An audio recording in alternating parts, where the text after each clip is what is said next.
30 minutes of overtime, the final whistle blew, and the game ended in a 0-0 tie. Players had to be carted off the field due to painful leg cramps, the tension of the World Cup finals finally getting to them. After all was said and done, the 1994 World Cup finals would come down to penalty kicks. Tied at 3 goals apiece in the shootout, Dونغا took his turn. The steely-eyed captain took aim and slammed home what would become the game winner when Italian superstar Roberto Baggio's kick sailed over top of the goalposts. That moment is engraved in the minds of every Brazilian, and it sparked a nationwide celebration that made the Brazilian Carnival look nothing more than a house party. The most exciting game was in the 1994 World Cup, when Brazil became champion for the 4th time. Dونغا did a great job for the Brazilian team. He played a role that all we Brazilians expected of him. It was one of the greatest moments for him, for our families, myself, Maria. We were very touched by the job that Dونغا and all the other players did for the Brazilian team. Emocionado com o trabalho que o Dونغا e os demais jogadores realizaram na seleção brasileira. معكم 30 سنة. 95, on the heels of his success at the World Cup, Dونغا became a hot commodity. He was recognized as a true leader, the kind of player who keeps his team playing cohesively and moving forward towards accomplishing their goals. Up to this point, very few accomplished players from the West, in the prime of their careers, played in the Japanese league, but Dونغا would be one of the first. The Japanese clubs decided that they wanted to improve the level of professional football within their borders, but in order to attract some top-level international talent, they had to offer tremendous compensation packages. When Jubilo of the Japanese league made one such offer to Dونغا, he could not turn it down. With my decision, I came to Japan to play at Jubilo with my teammates, to win using organization, discipline, and determination. I believe that all of the winning elements are due to the presence of Dr. Esquilato Valenbi and Coach Off, who brought me to this team.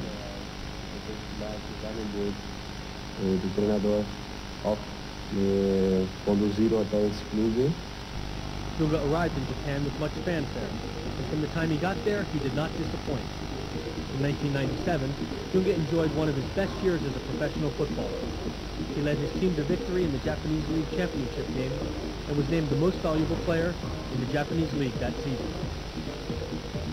His time in Japan was important, not only from a personal standpoint, but also in terms of promoting the game he loved so dearly. There is little doubt that Dونga's impact on the Japanese football world was immense. He was Brazil's leader, the leader of the world's best football teams, and he had chosen to play in Japan. Clearly this helped Japanese football further establish itself on an international level.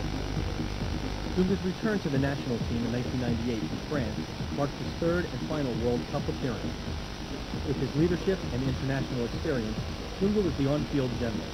The most important thing is teamwork, each player doing his job, trying to help the team. If the team works together, the individual distinguishes himself.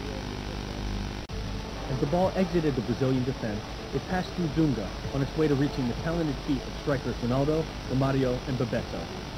Leading into the 1998 World Cup, Ronaldo was looked upon as perhaps the best player in the world, but it was Dونga who set the stage. By now Dونga had quieted many of his critics, who said that he played too defensively. As captain, he had won a World Cup, so there was little arguing with success. Defending that title would be no easy task, however, but it was a challenge that Dونga accepted gladly.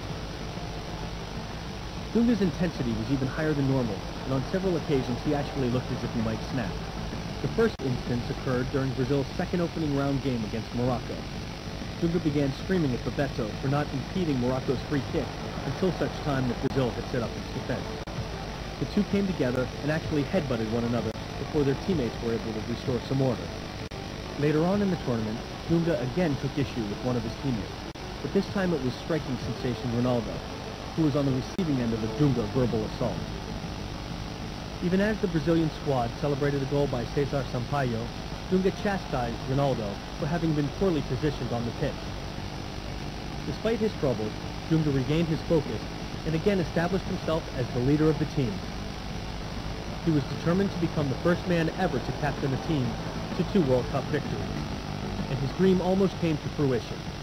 Brazil reached the finals after defeating the Netherlands in a great semi-final matchup, but beating France in France proved to be too difficult a challenge, as Brazil lost 3-0.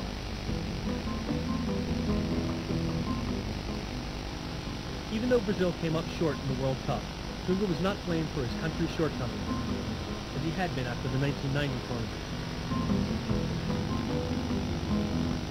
Dونغa had proven himself time and time again to the Brazilian faithful, and they now knew that Brazil was a far better team with him in the lineup than without him. Nonetheless, after the finals, Dونغa announced his retirement from international competition. Dunga's exposition on the sports scene was very interesting. It was excellent. It filled us with pride. The way he became famous, the way he behaved himself, and his achievement in the field of soccer gave us all here in Italy a lot of pride for all the work that Dونga did for Brazilian soccer. Despite ending his relationship with the Brazilian international squad, Dونga returned to Japan for another season. By now, Dونga had become an idol in Japan, and he was in large part responsible for increased attendance figures.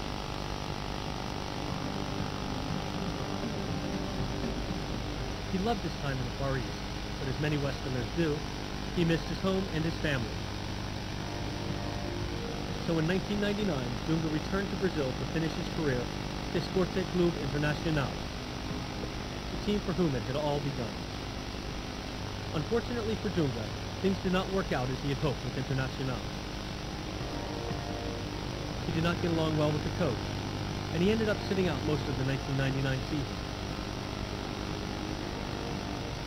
Then, in the beginning of the 2000 campaign, the club's managers decided to let him go.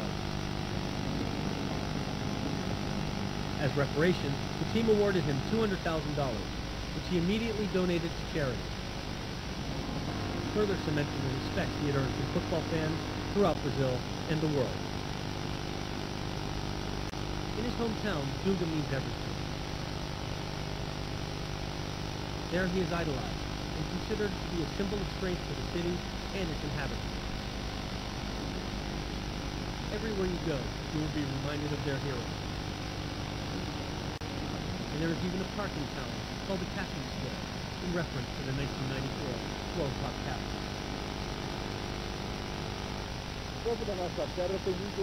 The people of this land are very proud to have one of their children as captain of the world. Here we have built the Captain Dونغa Square as a living and permanent tribute to this man who did so much good to our hearts and our souls.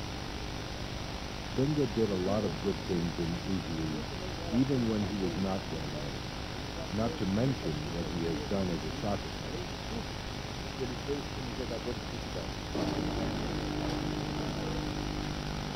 Our school bakery makes 7,000 loaves of bread a day. That bakery was donated by Dونغa. The bakery is being remodeled and upgraded and is extremely important to all the children that think of Dونغa every day when they eat their loaf of bread. Dونغa is 100% community. Dونga's career is highlighted by controversy and outbreaks. Anyone judging him based upon any one incident truly misses the whole picture. No, he did not play the kind of game that Brazilians were used to. In fact, the greatest Brazilian player of all time, Pelé, criticized Dونga and his style of play after the 1990 World Cup, but he has since changed his views and thinks well of the former captain. Yes, Dونga had run-ins with many players and coaches, but it was never anything personal with him. You could have been his best friend off the pitch, but if you did not do your job on it, you, along with the rest of the football world, would hear about it. But even those who don't like Dونga have respect for him, and they have respect for the passion with which he played the game. Dونga is admired around the world, but at home, he is revered. he will always be remembered as the backbone and the inner strength of perhaps the most successful football team of our time.